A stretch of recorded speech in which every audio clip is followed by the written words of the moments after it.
On continue notre revue de la cote française. Cette fois-ci, on s'attaque à la tranche 100-110. Donc, je suis allé sur le site Companies Market Cap. J'ai pris les top actions françaises. Donc, il y a 300 pages, je crois. 3 pages, pardon, 300 titres. Bien sûr, on va démarrer sur Lizzy, Hop Mobility. C'est l'ancien Plastic Omnium, Believe, Constellium, Steph, Eutelsat, Soitec, Robertet, Métropole Télévision et ICAD. Je vous ai préparé la watchlist comme d'habitude. On passe à revue les colonnes. Donc, on a le symbole de cotation boursière de l'entreprise, le nom de l'entreprise, l'industrie dans laquelle elle opère, market cap en dollars. On l'a pas en euros dans cet écran. Croissance du chiffre d'affaires en rythme annualisé sur 5 ans. Les multiples de valorisation par rapport au flux, valeur d'entreprise sur EBITDA, ratio coût-bénéfice, ratio coût-free cash flow.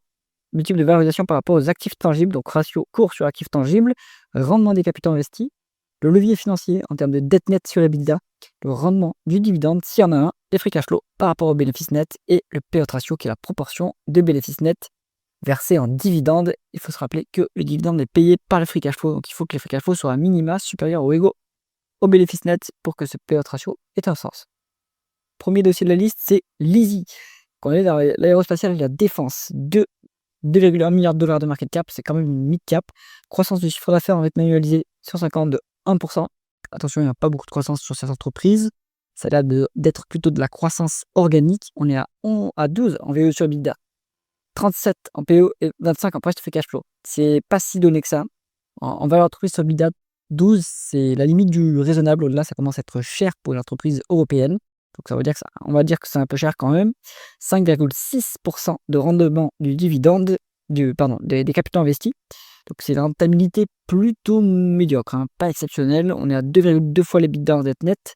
Donc un peu de dette sur le dossier quand même. 1% de rendement du dividende, ce qui n'est pas très élevé. Les free cash flow plus élevés que le bénéfice net. Donc ce dividende est soutenable. Bon, pour moi, je pense que c'est un dossier sur lequel je passerai mon tour, hein. Ça m'a l'air un peu cher pour le peu de croissance qu'il y a et la faible rentabilité opérationnelle. Ensuite, on est sur Hop Mobility. Donc, on est là dans le secteur des équipementiers auto. Secteur en difficulté. Donc, les constructeurs auto sont en difficulté et donc, ils mettent encore plus la pression sur leurs fournisseurs qui sont les équipementiers auto.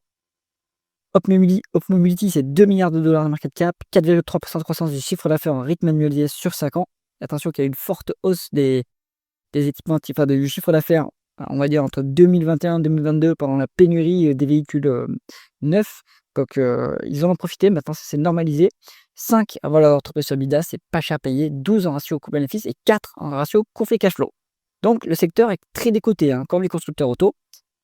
Les constructeurs auto, ils ont un problème, on va dire, c'est qu'ils ont aussi un bras financier souvent et ça peut peser sur l'activité de l'entreprise, alors que les équipementiers, non, ils n'ont pas cet aspect-là. Maintenant, ils sont complètement dépendants de la marge, de la pression que leur met leurs clients, que sont les constructeurs auto. 7% de rendement des capitaux investis, c'est pas mal en rentabilité opérationnelle, on va dire. 2,4 fois les l'EBITDA net. Attention, c'est un peu lourd comme endettement, surtout dans un bas de cycle qui est en train de vivre cette industrie. Donc attention, c'est un peu dangereux. On est à 5,9% de rendement du dividende, ce qui est correct à ce niveau. Free cash flow plus élevé que les bénéfices nets. Très bien, donc le dividende est soutenable à ce niveau. Les free cash flow sont plus élevés que les bénéfices nets parce qu'il y a plus beaucoup de croissance.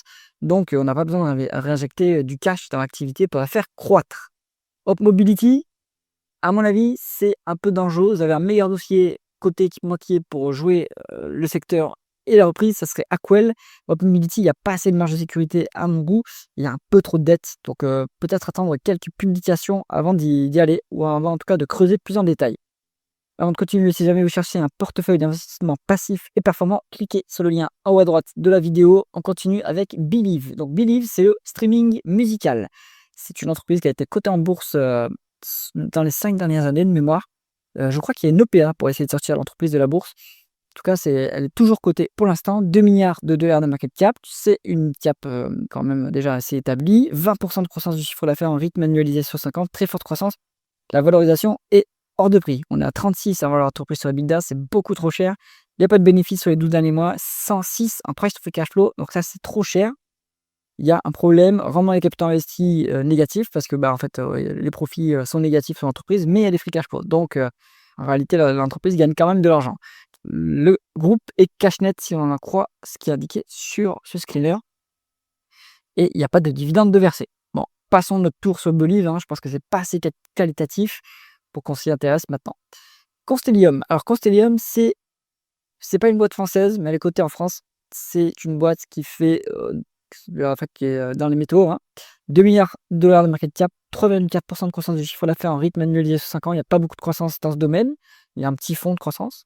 6,3 en valeur d'entreprise sur EBITDA, c'est pas très cher. 28 en PE. Attention à mon avis, il y a un problème sur les bénéfices temporairement. Et il y a une énorme dépense en capital parce que les free cash flow sont négatifs. Donc le price free cash flow n'est pas défini. Comment les capitaux investis à 7,2%, c'est convenable, surtout pour l'industrie des métaux. Attention qu'on est à 2,9 fois les bidas en dette nette, il y a trop de dettes, pas de dividendes versés. Un dossier qu'on mettra de côté. Alors, Eutelsat, on est dans les satellites. La boîte est, on va dire, sujette à des décisions politiques, on lui attribue ou non, je crois qu'on lui a attribué à l'Europe en tout cas des contrats. Donc après, la concurrence est très forte, hein, avec Starlink et SpaceX, etc. Donc Eutelsat, c'est plutôt spéculatif, c'est plutôt une recovery, 2 milliards de dollars de market cap, décroissance en rythme annualisé sur 5 ans. La boîte en décroissance et a perdu des parts de marché, face aux Américains notamment. Donc 7 en valeur d'entreprise sur EBITDA, c'est pas très cher, hein, c'est value, pas de bénéfices sur les 12 derniers mois et pas de free cash flow sur les 12 derniers mois. Attention, là ça c'est pas bon signe. Un rendement des capitaux investis qui est médiocre, hein, 0,4%. Vous avez une dette nette, un levier financier à 4,5 fois les EBITDA. Il faut vérifier cet endettement. Est-ce qu'il y a des obligations locatives dedans? Mais je ne pense pas que ce soit une activité qui ait ce type de contraintes. Donc là, je pense qu'ils sont vraiment endettés à ce niveau-là. Et c'est un peu trop, du coup, hein, ce niveau d'endettement au-delà de 3 fois. Cette activité, elle n'a pas beaucoup de... Elle a peut-être un peu de récurrence dans ses contrats, mais c'est pas non plus une garantie. Il n'y a pas énormément de visibilité sur les cash flows. Donc, risqué, très risqué. Eutelsat, c'est pour se brûler les doigts, hein, c'est pour spéculer, c'est pour faire du trading, mais c'est en aucun cas pour faire de l'investissement. Donc, on passe son tour. Soitec, on est dans les semi-conducteurs. 2 milliards de dollars de market cap et 8,3% de croissance du chiffre d'affaires en rythme annualisé sur 50, donc il y a une bonne croissance quand même. 8 fois la valeur d'entreprise sur EBITDA, ça reste pas trop cher. 20 en PE et 62 en price to free cash flow. Bon, c'est un peu cher de ce point de vue-là, mais on va dire que je pense qu'il y a de l'exceptionnel d'une part qui impacte les résultats nets et peut-être une dépense en capital élevée qui impacte le free cash flow. Je dis ça par rapport au multiple de valeur d'entreprise sur EBITDA qui est pas si élevé que ça, hein.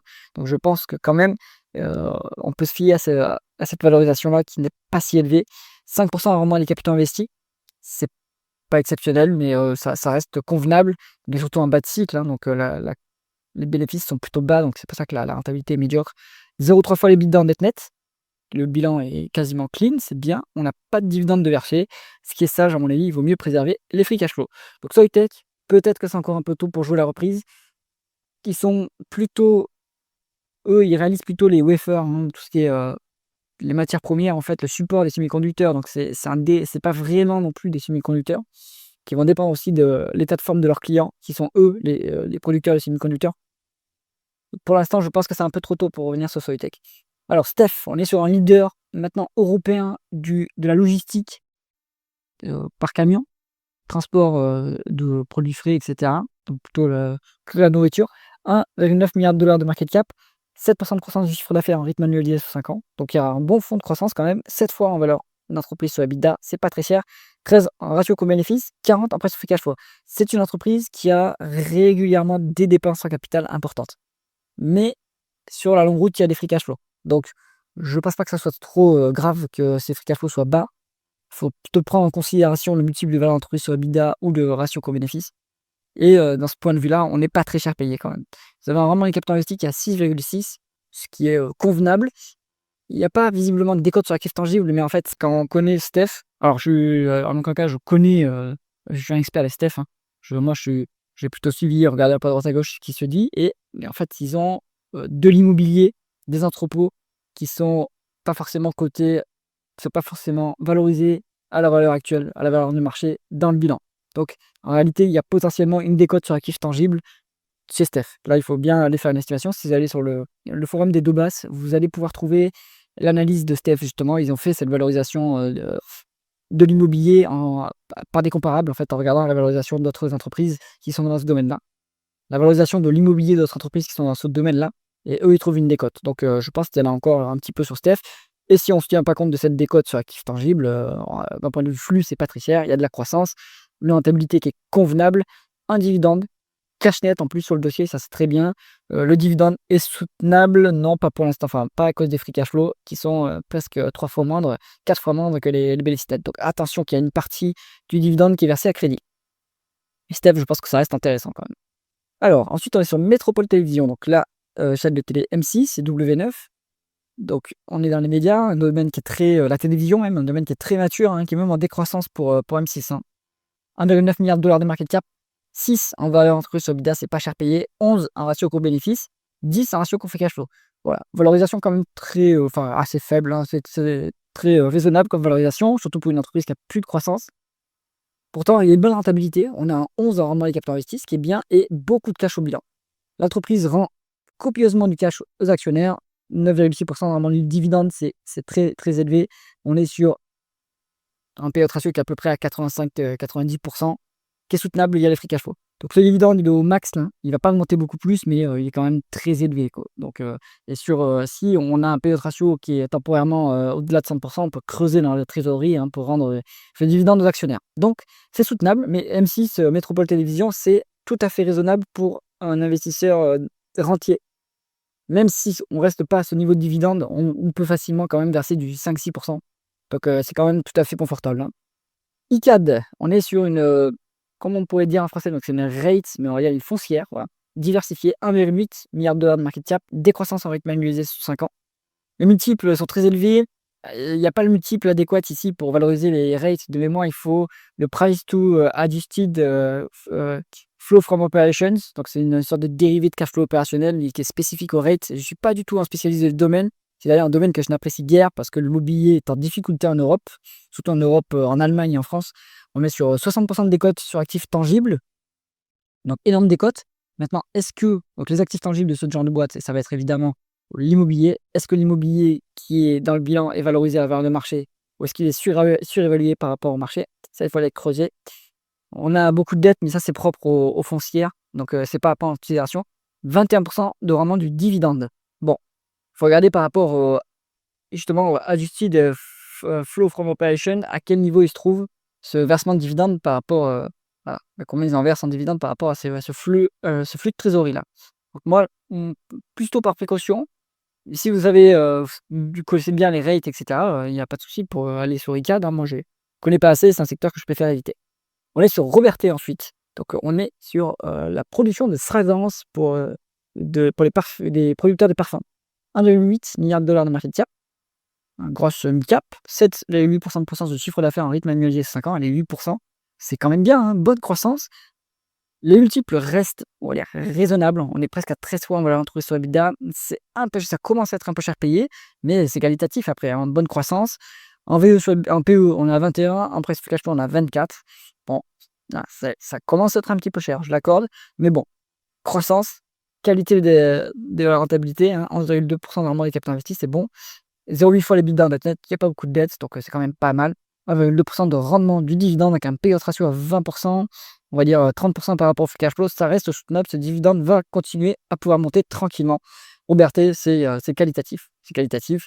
Pour l'investisseur, plutôt long terme, hein, parce que les multiples sont quand même un petit peu élevés, mais bon, si ça devient une large cap, les multiples pourront continuer à augmenter puisque les large caps sont un peu mieux valorisés en termes de multiples que les mid et small. Mais du coup, ça, pour Robertet, s'il continue à grossir, le multiple peut continuer à monter aussi sans problème. Et voici pour cette revue. Donc, dans cette liste, moi, ce que je préfère comme dossier, ça va être plutôt Steph, j'aime bien. Métropole Télévision, j'aime bien. Robertet, j'aime bien aussi. Ça reste raisonnablement valorisé. Le reste, ça va être un peu plus spéculatif ou un peu plus compliqué à naviguer. Donc, voilà. J'avais mes dossiers préférés de cette liste. J'espère que cette vidéo vous a intéressé. Si c'est le cas, mettez un pouce vers le haut et pensez à vous abonner à la chaîne. À bientôt.